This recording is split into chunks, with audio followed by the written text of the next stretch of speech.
જય હિન્દ, જય ભારત મિત્રો. તમારું સ્વાગત છે ભારત બોડી વર્કશોપમાં. આપણા ગેરેજમાં આજે બોલેરો મેક્સી ટ્રક પ્લસ ગાડી આવી છે, એનું કામ બતાડું તમને. તો આગળની સાઈડમાં બમ્પર, ચેનલ અને બંબુનું કામ ચાલુ થઈ ગયું છે. ગેરિયલનું કામ ચાલુ થઈ ગયું છે. સાઈડની સીડીઓ પણ લાગી ગઈ છે અને પાછળની બોડી ઉતારીને સપોર્ટિંગ થઈ ગયું છે.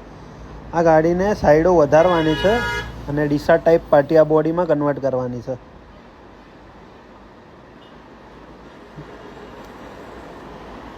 જોઈ શકો છો મિત્રો.